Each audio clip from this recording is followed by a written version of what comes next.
السلام علیکم سر۔ وعلیکم السلام۔ سر جی فرمائیے گا انسان اپنے گمان کو کیسے قابو میں رکھے؟ بسم اللہ الرحمن الرحیم۔ میرے نزدیک بہترین کلام قرآن پاک اور بہترین انسان رسول پاک صلی اللہ علیہ وآلہ وسلم۔ باسط یہ جو گمان ہے یہ انتہائی کو ایک بے قابو چیز انسان کے اندر وجود میں رکھی ہے اللہ تعالیٰ نے۔ بے قابو سے مراد ہماری یہاں پہ یہ ہے کہ یہ ایک جگہ ٹھہرتا نہیں کبھی گمان۔ یہ جو آپ کا لاشعور میں گمان بستا ہے یہ ایک وہ بے چین تخلیق ہے جو ہر وقت کچھ نہ کچھ بنانا چاہتی ہے، ہر وقت کچھ نہ کچھ کرنا چاہتی ہے۔ مثال کے طور پر میں ابھی آپ کو بولوں کہ بات سے سوچیے آپ اپنے گھر کے باہر کھڑے ہیں تو فوراً آپ کے ذہن میں تصویر آ جائے گی گھر کے گیٹ کی اور آپ کو امیجنیشن میں چلے جائیں گے۔ میں کہوں باسط امیجن کیجیے آپ پچھلے سال فلاں جگہ گئے تھے، وہ جگہ آپ کو کتنی انجوائے کی تھی، وہاں کھانا کھایا تھا ہم نے، تو فوراً آپ کا گمان اس کی تصویر بنانا شروع کرے گا۔ تو گمان گویا وہ مصور ہے جو کبھی بیٹھتا نہیں۔ ایون سو کہ جب آپ سو رہے ہوتے ہیں تب بھی وہ خیالات کی شکل میں اور خوابوں کی شکل میں تصاویر اور موویاں بنا رہا ہوتا ہے۔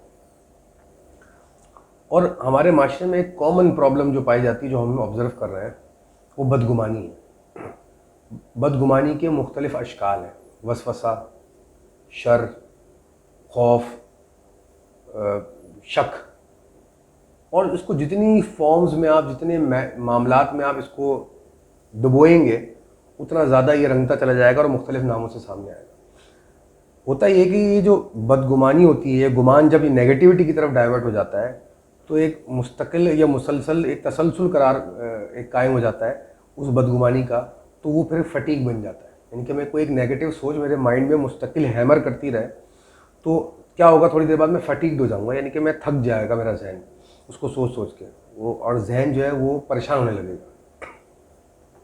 اگر وہی فٹیگ پرولونگ کر جائے اور دیر عرصے تک قائم رہ جائے میرے ذہن میں، میرے گمان کے اندر، تو وہ سٹریس بن جائے گی۔ وہ اور دیر تک قائم رہ جائے تو وہ ٹینشن بن جائے گی، اور اگر وہ مستقل میری شخصیت کا حصہ بن جائے تو وہ ایک بیماری بن جائے گی، اس کو ہم ہائپر ٹینشن کہتے ہیں، یا سٹریس کی بیماری ہو جاتی ہے جن لوگوں کو۔ اب یہ چاروں سٹیجز جو ہیں بدگمانی کی، یہ انسان کے اندر، ہر انسان کے اندر آج کل پائی جاتی ہے، اور یہ ہو نہیں سکتا کوئی انسان اس سے بچ سکے۔ اور یہ کسی بھی چیز کو لے کے ہو سکتی ہیں، مجھے اپنے کاروباری معاملات کو لے کر، میرے فیملی میں کوئی بیمار ہے، بچے میں کوئی معذوری ہے، کوئی میرے نقصان ہو گیا، کوئی کسی بھی چیز، میری انا کا مسئلہ ہے، کہیں میں نے نفس کو میری نفس نے مجھے پکڑ لیا۔ زیادہ تر لوگ جو ہے نفس کے زیر اثر رہتے ہوئے بدگمانی کا شکار ہوتے ہیں، اور بدگمانی جیسی ہوتی ہے وہ پہلی فرصت میں خوف میں تبدیل ہوتی ہے۔ آپ کو ہر چیز کا خوف ہو جاتا ہے، یہ مجھ سے زیادہ ترقی نہ کر لے۔ جب آپ کو خوف ہوتا ہے اور وہ مستقل خوف رہنے لگ جاتا ہے تو وہ سٹریس، فٹیگ، ٹینشن اور ہائپر ٹینشن بیماری بن جاتی ہے۔ اگر یہی بدگمانی لے کر مجھے کسی کے رشتے سے، کسی سوشل رشتے سے یا کسی تعلق سے لے کر ہو گئی بدگمانی تو اس کا خوف بنے گا، اور اس خوف کو لے کر وہ بیماری میرے اندر بڑھ جائے گی، جس کو میں ہائپر ٹینشن یا سٹریس کی بیماری میں کہوں گا۔ مجھے ہر وقت اپنے بچوں کی فکر رہتی ہے تو بچوں کو لے کر مجھے سٹریس آ جائے گا۔ تو اس لیے ڈاکٹر حضرات بھی کہتے ہیں کہ سٹریس کے 1000 یا کئی ریزنز ہوتے ہیں جو کہ تعین نہیں کیا جا سکتا، اس کے لیے ایکسپرٹس ہی چاہیے۔ سائیکالوجسٹ، سائیکیٹرسٹ کسی حد تک اس بات کو پکڑ لیتے ہیں، لیکن ظاہر بات ہے بہت سارے انسان کے اندر ایموشنل یا روحانی معاملات ایسے ہوتے ہیں جن کو لے کر انسان سٹریس میں ہوتا ہے۔ ہم اپنی بظاہر جسمانی زندگی کی تو نشو و نما کر رہے ہوتے ہیں، عقل کی تو نشو و نما کر رہے ہوتے ہیں، لیکن اپنے جذبات کی، اپنے احساسات کی، یعنی کہ اپنی روح کی اور اپنے شعور کی نشو و نما نہیں کر رہے ہوتے۔ تو بدگمانی جو ہے وہ ایسی بیماری ہے۔ اب سوال یہ اٹھ سکتا ہے کہ کیا اس سے بچا جا سکتا ہے؟ ہم سے بہت سارے لوگوں نے سوال بھی کیا کہ کیا اس سے بچا جا سکتا ہے، یا کوئی ایسا طریقہ گمان کو ہم مستقل طور پر اچھا کر لیں، پازیٹیو کر لیں۔ دیکھیں، سائیکالوجی اور سائیکیٹری کے اندر اس کا جو علاج ہے وہ ہے کہ آپ پازیٹیو تھنکنگ کی پریکٹس کریں۔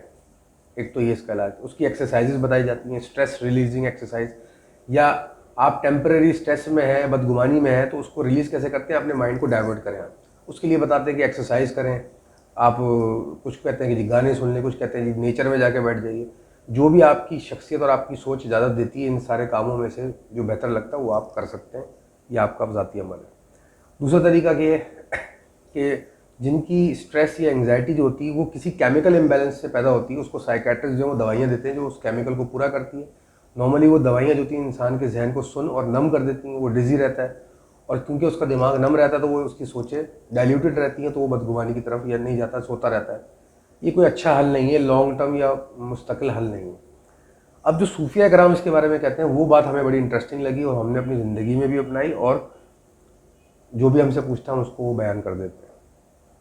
وہ بات یہ ہے کہ دو طریقے بتاتے ہیں صوفیہ اکرام کہ آپ بدگمانی سے یا آپ کا گمان آزاد ہو جائے اور ایک یکسوئی کے ساتھ وحدانیت پہ آ جائے.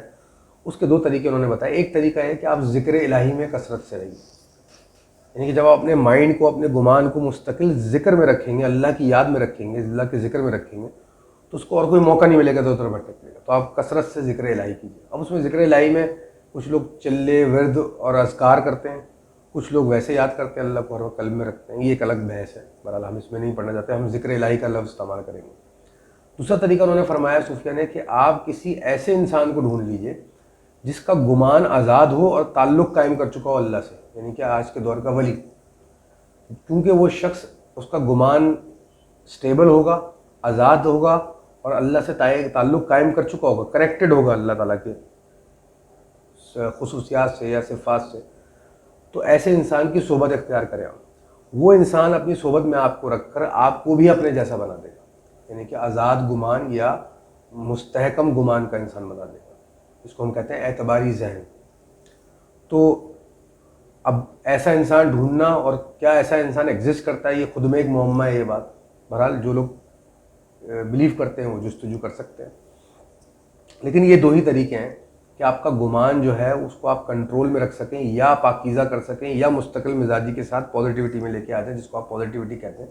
ہم اس کو کہتے ہیں مطمئن نفس ہو جانا, یعنی کہ وہ نفس جو مطمئن ہو گئی اور اللہ سے راضی ہو گیا, اللہ اس سے راضی ہو گیا, تو اس کا گمان آزاد ہو گیا. اب اس کے گمان میں کچھ نہیں رہے گا سوائے یاد الہی کے اور حضور پاک صلی اللہ علیہ وسلم کی عظمت کے.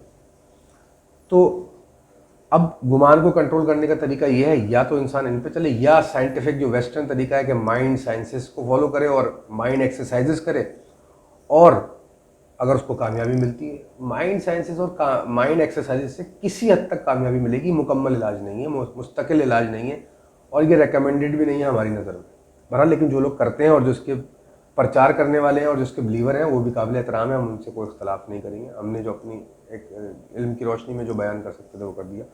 اللہ تعالیٰ توفیق دے کہ ہمارا گمان پاک رہے اور یاد الہی میں رہے, اور ہم نفس مطمئنہ کے مقام کو کم سے کم حاصل کر لیں. تھینک یو سو مچ سر, بہت بہت شکریہ. ناظرین, ہماری ویڈیوز کو لائک کیجیے, سبسکرائب کیجیے, بیل آئیکن پر کلک کیجیے. آنے والی ویڈیوز تک کے لیے ہمیں اجازت دیجیے. السلام علیکم.